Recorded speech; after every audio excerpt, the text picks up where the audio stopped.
À l'ordre, s'il vous plaît, Madame la Secrétaire. Order, Madam Secretary. Presentation of the day by Cybera. Please introduce yourselves for the record. You have 20 minutes. Got to use the button, though. Thank you.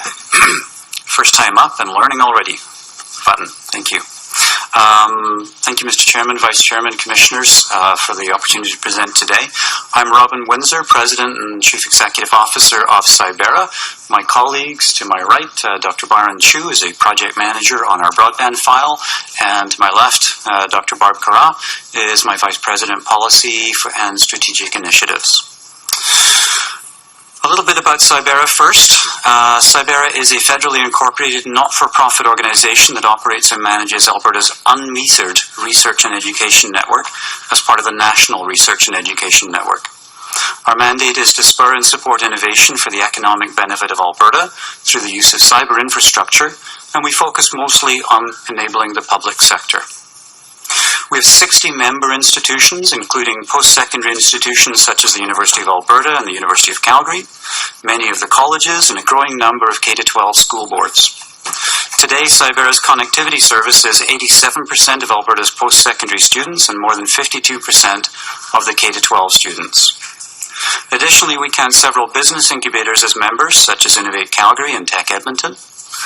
Broadband is essential infrastructure and a driver of innovation, especially as the Internet of Things gives rise to new products, new business models, and new companies.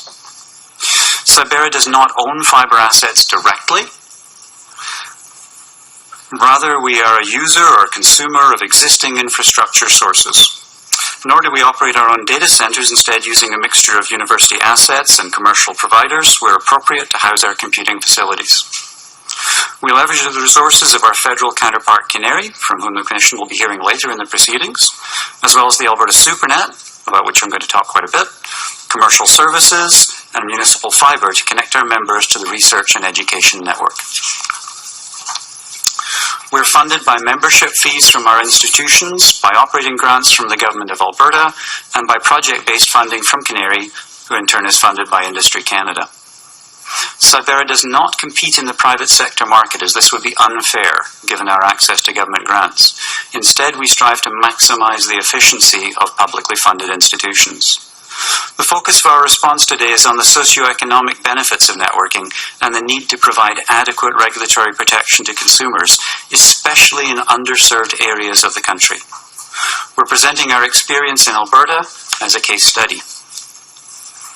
I'd like to talk about the Alberta SuperNet for a moment and the idea of scarcity versus abundance. The Alberta SuperNet was a strategic infrastructure investment by the Government of Alberta using a public-private partnership model involving Bell Canada and AxiaNet Media. It was completed in 2005. Final costs, including subsequent extensions, were in the order of $330 million. At the time of completion, it represented the first jurisdiction-wide fibre optic network in North America designed to connect public institutions across the province, schools, hospitals, colleges, universities, libraries, municipal offices, to a broadband network for high-speed internet access. In reality, the Alberta SuperNet is a backhaul network, or middle mile, that connects on one end to local access networks, or last mile, and on the other end to networks that connect to the internet. The SuperNet does not directly serve residential homes. However, the intention was, and still is, to provide affordable wholesale internet access to local third-party internet service providers through interconnection points known as POPs, point of presence. These ISPs can then provide last-mile connectivity and internet service to residents of the 429 SuperNet communities. In practice, however, the high costs for non-incumbent ISPs to essential infrastructure still prevents them from serving the Alberta rural market. This has led to some communities having unserved or underserved internet needs despite having a SuperNet POP in town. The Alberta SuperNet represents an important Canadian example of how wholesale services regulation can have an important role in giving all Canadians access to high-speed internet service. Although many good things have come from the build of the SuperNet, its capacity has been vastly under-realized and underutilized. These failures can be used to learn important lessons and guide the CRTC in regulating fibre access going forward. An important lesson learned relates to the capacity of fibre networks and whether the resource should be regulated on a basis of scarcity or abundance. We will argue that, and strange as it may seem, both apply here. Regulation tends to be required where there is insufficient resource for everybody, and controls are needed to promote a fair distribution of that limited resource. Scarcity comes from the fact that there are not many, or certainly not enough, fibre optic cables in place today, and based on that scarcity, regulation is required to ensure all Canadians have access by requiring carriers to share the resources and indeed to build resources. Canada is simply too large a country for us to be able to afford facilities-based competition. We need services-based competition instead. The abundance side comes from the advances in technology and the increased carrying capacity of the fibre optic cables, and I'd like to illustrate this point graphically. So, I brought with me today a piece of the SuperNet. So here we have a piece of the SuperNet, and no networks were harmed in the making of this problem. But you can see it's a very solid piece of cable inside, and I'm sure that many of the commissioners are aware of this, but I think it illustrates the point well. Inside we have 20 wires or cables. Within each of those wires, we have 12 tiny little hair-like fibers. The point here is that if we had access to just 2 of these little hair-like fibers in just one of these 20 cables, we would have enough capacity to connect the 2 largest research institutions in Alberta. And today we do that at 200 gigabit connections between the University of Calgary and University of Alberta on a single fibre pair. Once access to the cable is achieved, we basically have moved from scarcity to abundance. We can move a lot of data down these cables. Despite this huge carrying capacity, the SuperNet remains unavailable at affordable rates to the universities, and millions of dollars are being spent by federal and provincial governments to buy capacity from Bell Canada and other major carriers to link the province's post-secondaries and indeed the K-12 schools, while the SuperNet remains inaccessible and underused. So why is that? The rate setting done when the SuperNet was built and the contracts written did not adequately provide for the huge change in internet use, the demand for bandwidth and new technology. This is an important lesson we hope the Commission will take to heart when helping Canadians access these services. Access must be done through economic regulation within the power of the Commission to adjust at regular and at least semi-annual intervals. To fix a rate in policy or in a contract, or worse, to enshrine it in primary legislation, is to ignore the tremendous rate of change in this sector. We believe that full reviews of wholesale services at approximately 3-year intervals are required. Outside of the full reviews, however, we believe it is also necessary for the Commission to be able to make semi-annual adjustments to rates based on performance measures, such as a flexible economic benchmark that would monitor and be inclusive of the fast-changing cost structure associated with high-speed internet access services. In this system, benchmarks or targets would be updated at least annually and ideally semi-annually based on average internet costs and speeds within a peer country or group of peers, such as other G7 nations. This will ensure that Canadians are receiving the highest quality and best price internet, and that the country as a whole remains a leading nation when it comes to technology adoption. Further illustrating the problem of locking into long-term contracts during times of rapid technological change, we've observed significant disparity in internet prices paid by public institutions. For example, in the education sector, one school reported paying $185 per megabit per second per month in rural Alberta, at a time when other post-secondary institutions in urban communities were paying less than $10 per megabit per second. In 2011, Cybera, recognizing this problem, instituted an internet buying group to help increase the purchasing power of public institutions by aggregating their demand.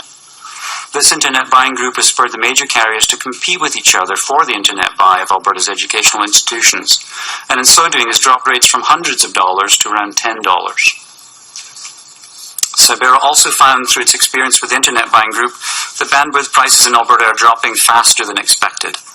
This is due to the increased number of users in the internet buying group, which joined because they realize it is the only way to obtain reasonable rates from the dominant carriers. The price of bandwidth is also decreasing as very large internet service providers move into Canadian cities. In response, Cybera has increased the frequency of its review of its internet buying group pricing from annually to semi-annually. and dropping our prices to members at each review. And we suggest that similar reviews of rate setting by the CRTC be held frequently. Currently, there's a lack of high-quality, high-speed and affordable internet service in rural environments. Regulating wholesale high-speed access services such as FTTP to rural towns will help to ensure that rural residents, businesses and culture thrive and are not lost to large urban centres. The digital divide between urban and rural markets will continue to grow unless some action is taken. The rural town of Olds, Alberta, population 8,500, provides an excellent example of a proactive approach to combating the digital divide.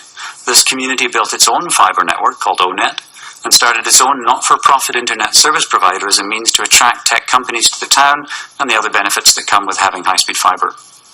It now offers an internet speed of a gigabit per second at reasonable rates and expects 50% of the population to connect in 2014. This is a great start, but without regulation it doesn't reach far enough. Consider the case of two children who attend school in a small Alberta town. During the day, in class, they have access via the school's internet connection to worldwide educational resources. After school, however, the situation changes. A child who goes home to a house within the small town will likely have service available from a wireless ISP and can use tools such as Google, Wikipedia, and others to do his homework. Another child goes home to a farmhouse a few kilometres outside town, where there is little or no connectivity. She will be stuck with 20th century tools such as an encyclopedia or a dictionary. The next day when the children return to school, what will the teacher do? Will she separate the class, saying 20th century learners in this corner and 21st in the other? Or will she teach to the lowest common denominator, holding all the children back? This is an unacceptable situation, and one that will have long-term economic impact on Canada if we continue to raise a generation of digital haves and have-nots. In Canada, the CRT's basic service objective established a baseline internet availability target of 5 megabits for download and 1 megabit for upload for all Canadians by 2015. Cybera believes that these targets should now be considered too low based on current and expected uses of the internet in the near future. We believe the basis for setting such targets should be the ability of Canadians to use the internet interactively and not just as passive consumers. As such, upload speeds need to be higher and should be symmetric with download speeds to allow consumers to carry out digital activities such as video conferencing and telecommuting. We'll talk more about that in just a moment. Moreover, the baseline download and upload targets should be updated frequently to match leading international benchmarks. Cybera recommends setting a near-term target of 35 megabits per second symmetric internet bandwidth for all citizens by 2018, which would place Canada among the current top 20 countries for average internet speeds, and a 2020 target of 100 megabits symmetric. For consumers to use these high-speed connections, they must be able to have confidence they will actually receive them. Most commercial plans today specify speeds as up to a certain rate. If Canadians are to use these connections to their full potential, speeds must be specified as at least, thereby setting a useful floor rather than a theoretical ceiling. Such a change will require regulation. Let me describe how high-speed symmetric connectivity can serve to promote both cultural and economic development. In Cybera's Calgary and Edmonton offices, we use telepresence robots to allow staff to work from anywhere in the world, or at least anywhere with good connectivity, and yet be physically present in the office with their colleagues. These telepresence robots are cheap, costing less than a fully configured laptop computer. They use a Segway-style base and a tablet for a head. We'd actually hope to bring one today to demonstrate and maybe even testify, but unfortunately they wouldn't let him on the airline, which was a little awkward.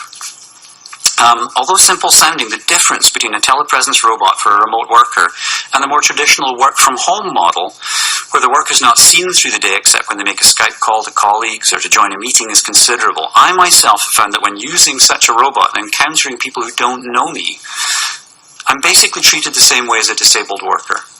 People are a little friendlier, they hold the door for you a little longer, which is good because the robot doesn't have arms, and are happy to help a co-worker who is just a little less mobile than their able-bodied colleagues. For all they know, I may be confined to a hospital bed, perhaps with a broken neck, and this is how I go to work. Indeed, it could be. So what does this mean for economic development beyond the obvious opportunities for disabled workers? Consider, if you will, the vast natural resources in northern Alberta's oil sands. In recent years, the Mayor of Fort McMurray called for a slowdown in oil sands development for the simple reason the town could barely accommodate the influx of workers from across Canada and around the world.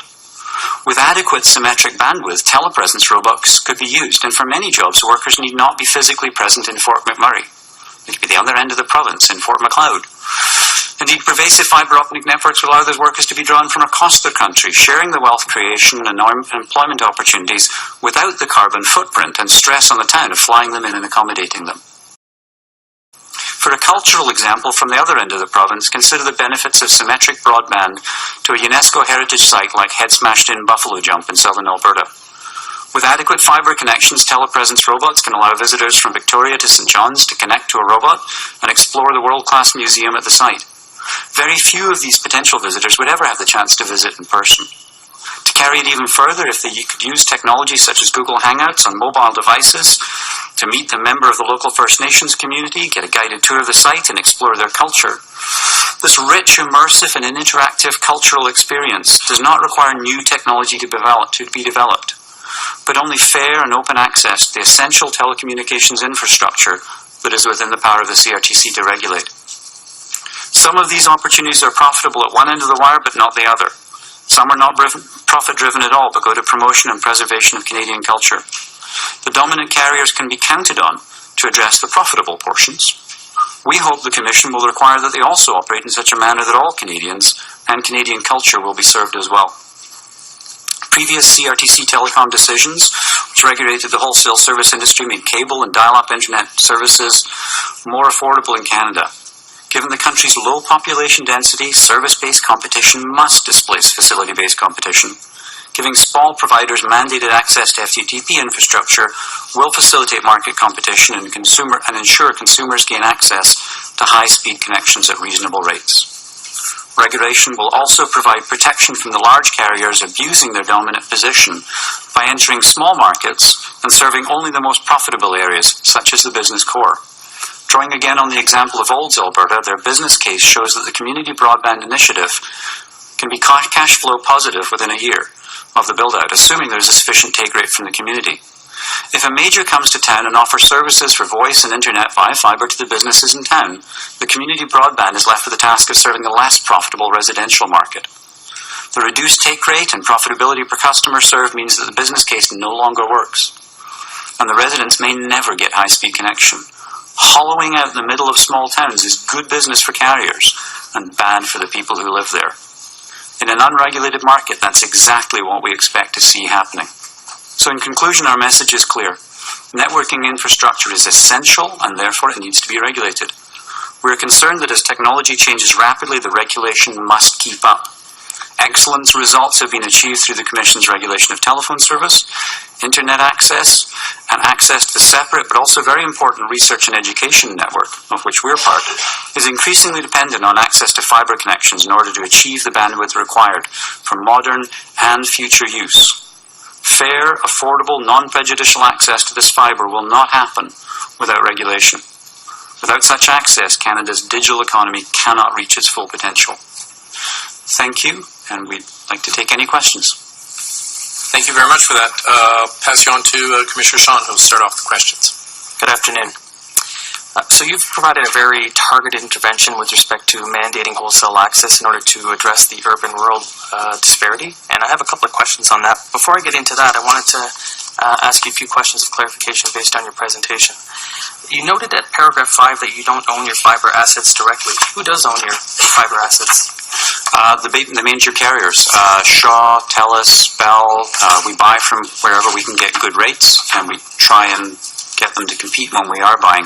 We're also finding that the major municipalities are helping us with that too. Most municipalities, like City of Calgary, City of Edmonton, have considerable fibre assets which they don't make available to the telcos for the obvious reasons, but for a not-for-profit NGO like Cybera, they are happy to work with us and make assets available so that we can connect schools, colleges, and along the way things like fire halls, although that's their business, not ours.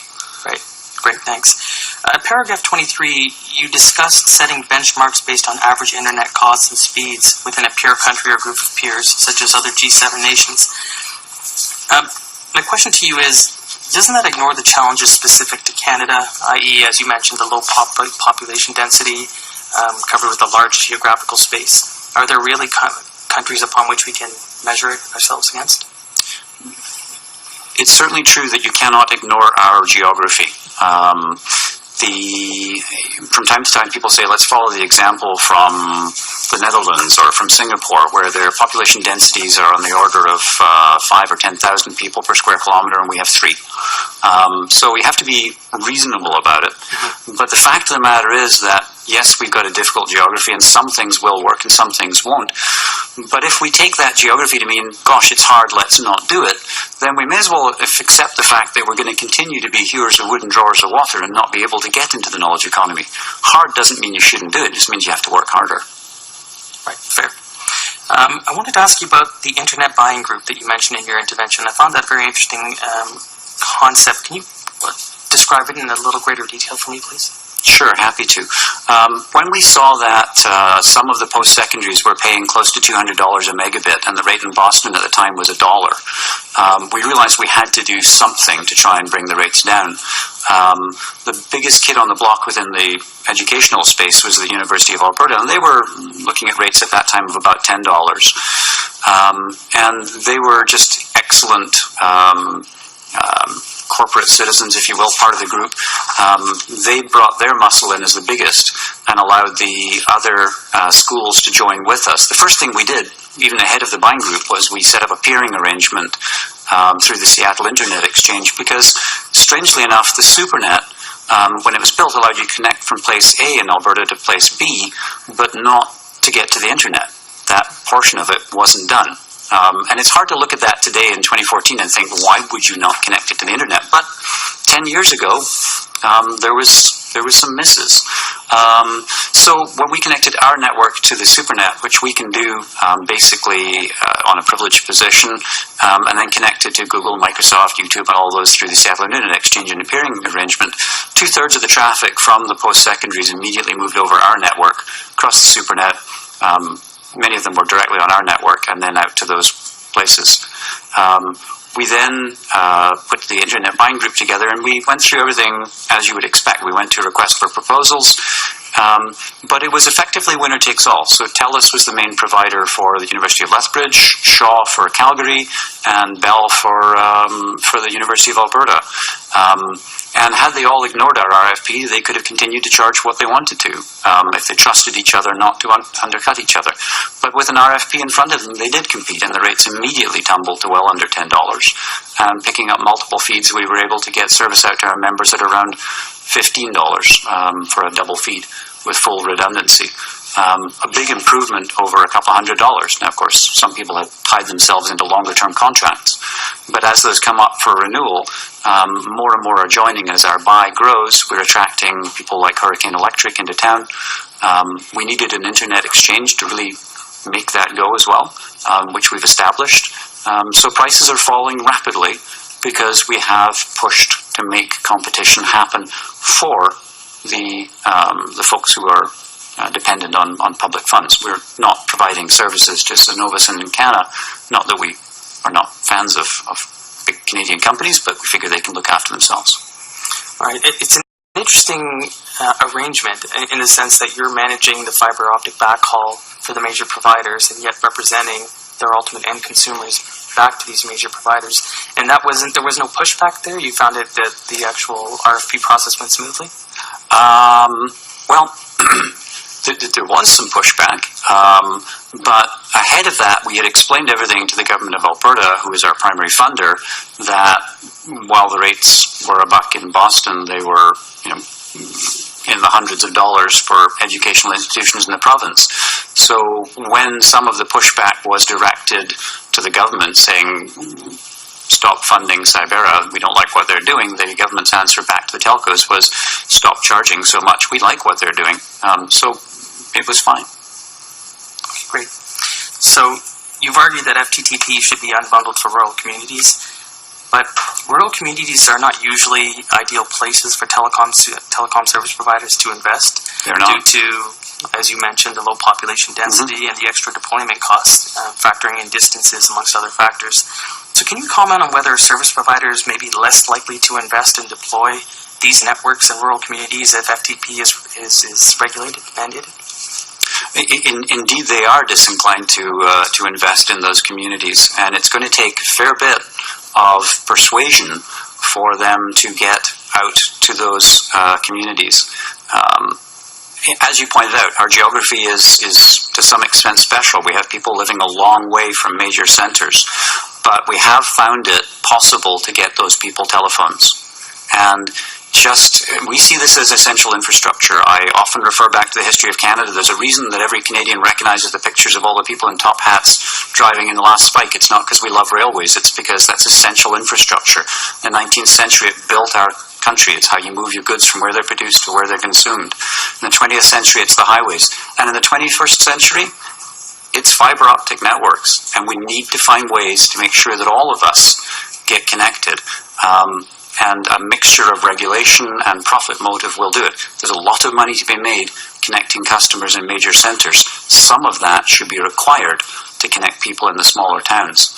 Otherwise, they're not going to get connected, and they must be. Okay, and based on your experience, I guess I'm trying to reconcile the desire for more retail competition for the provision of FTPP, which makes perfect sense, with the need for initial investment. So in your experience, in your jurisdiction, I guess, which is what you can speak to, is there a desire? Have businesses approached you and said, yes, we would invest and build out to these communities where we provided reasonable access? No, they have not. But what you see is communities saying, we're going to have to invest ourselves. So again, if I go back to places like Olds, Olds has said, we have to have this, and the incumbents are not interested in serving it, so we'll build our own. And they have had a Herculean struggle to get it done. They approached telcos and said, once we lay this fiber, will you provide services over it?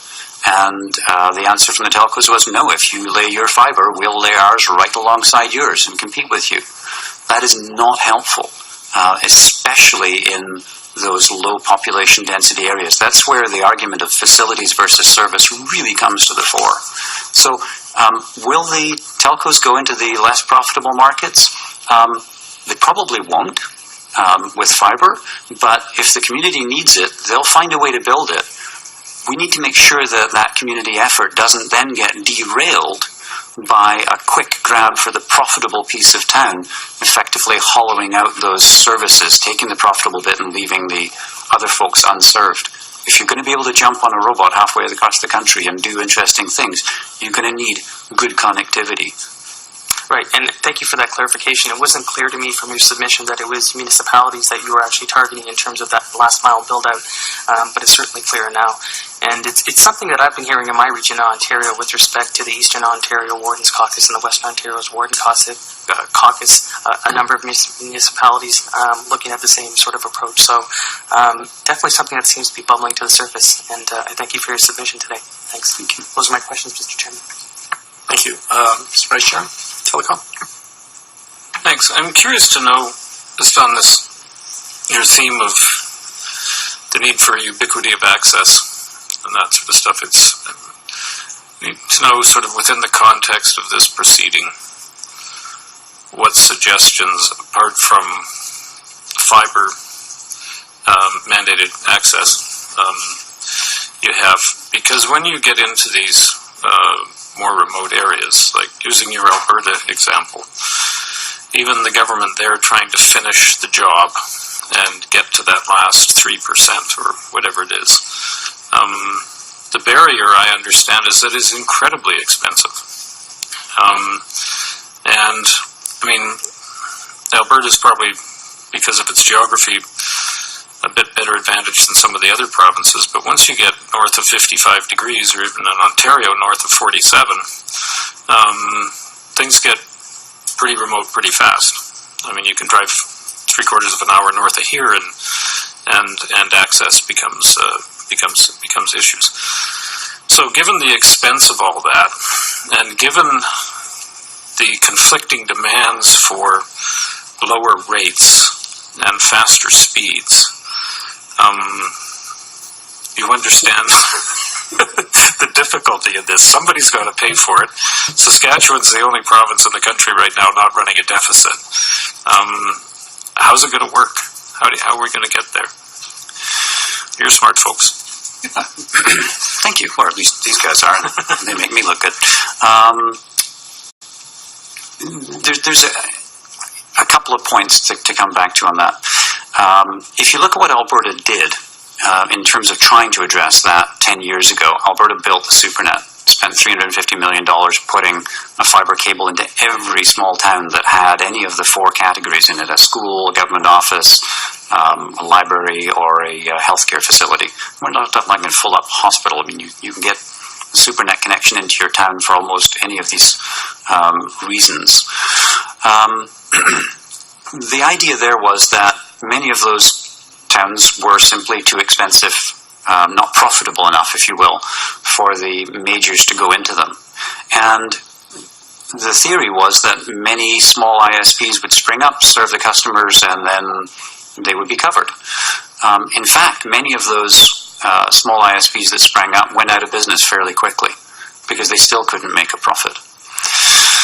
So how do you get around that? Well, to some extent, there is a role for government to get involved in actually putting much of the infrastructure in place, just as there is for building roads, and there was for railways. This is essential infrastructure, and if it is essential infrastructure, then yes, we may be running deficits, but we have to build it if we are indeed to be able to move forward towards the knowledge-based economy we hear about so much. We don't have 4 highways from Calgary to Edmonton with people saying, no, drive on my road, it's better. We built the road once, and we built it using public funds, and then we have people drive the different trucks up and down, and I can choose between a FedEx truck or a UPS truck to get my package down that highway. This is infrastructure that, yes, it's costly, and I think that you're pointing out to me that I can have any two of better, faster, or cheaper, but it has to be spent.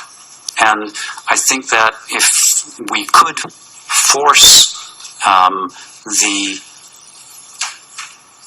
incumbent carriers to participate in that build by moving some of the profit away from areas that they want to serve to a requirement that they also serve some of the other areas, that would be a long step towards it. That's probably for a future proceeding. So your main point now is that you think mandated access to fibre is a start. It's a start. Road, because the argument against is that it, of course, disincents investment rather than incents, and that you'd have more access but less fibre. And that's something that, it's an argument that we've heard, but we're not a telco. We try and make telcos do things by making them compete with each other. We certainly don't compete with them. They will talk to their own economics. We can talk from the consumer side, from the need for the schools, the colleges to get this fibre, and it is essential. We've had some success in improving competition in Alberta, and we hope that you who are smarter than we will find other ways to make that happen. Okay, I'll leave on a compliment and turn it over to somebody else. This is probably the highlight of the day. That's very good. Well, thank you, for bringing a different perspective as well to our proceeding. There's a lot in your submission that, as Vice Chair pointed out, will be very pertinent to the basic telecom service proceeding that we've said we will be holding in our 3-year plan. And, of course, you remind us that it's more than just to get access to entertainment programming. There's other public goods there, whether it's e-learning in your case or e-health and a lot of other applications down the road. So it is refreshing to have a different perspective in this. Your buying group idea, though, if it works in your region, are there any attempts to bring it beyond the jurisdiction? Universities. I mean, I am aware, for instance, in the copyright field that licenses are negotiated on a national scale. Would that not be part of the solution in your case? It might well be. Cybera is the Alberta version of the Research and Education Network, and in Quebec it's RISC, and in Ontario it's Orion. We're actually the largest of those provincial groups, in that we have people who do cloud computing and networking and a lot of services above the network as well, because although networking is our core piece, we'd like to point out that, much as we like them, networks themselves are not useful. It's what you do with them that matters. So whenever possible, if there's something that we do in Alberta that's successful, we try and share it with our colleagues across the country. And Canary, our national backbone operator, is terrific at helping us coordinate those as well. And you will be hearing from Canary later on. We've certainly shared our successes, and in British Columbia, you see a slightly different flavor going on, where they're aggregating demand for other portions that are above the network services rather than the network itself. In BC, they actually own a lot of their own fibre. We don't in Alberta, in part because of the SuperNet. With the SuperNet available, it didn't make sense for us to build out our own fibre assets. So we've had to do things like the Internet Buying Group, because for arcane legal reasons, we actually can't get the best use out of the SuperNet. For example, there's a provision in the SuperNet operating agreements that provide for a fibre pair to be provided for any two post-secondaries to connect on an unmetered basis. But again, we consider them rather arcane contract reasons, that's been blocked. And so those universities are not allowed to access it and have to go and buy commercial services while the SuperNet sits unused. Yeah. Although it's interesting that with hindsight, it seemed like a bad idea, but at the time of creating the SuperNet, it seemed like a great idea, right? Some of it, that particular provision was put in and was intended to be used. Unfortunately, nobody told the universities, and we had to get hold of it by Freedom of Information filings 8 years later, by which time it was too late to use it, apparently. Okay. So I'm happy to hear, though, that the SuperNet continues to operate, even though you have... Because we have not broken it. You have a few centimeters of it there on the table for you. Thank you very much. Those are all our questions for you today. Thank you for participating. It's very useful, and I do hope to see you again during that future proceeding both Vice Chair and myself have mentioned on the basic telecom service proceeding. We look forward to it. Okay, thank you very much. So I think we're adjourned for today. I don't think legal has any... No, we're good. So we'll adjourn till 9 o'clock tomorrow morning. Thank you very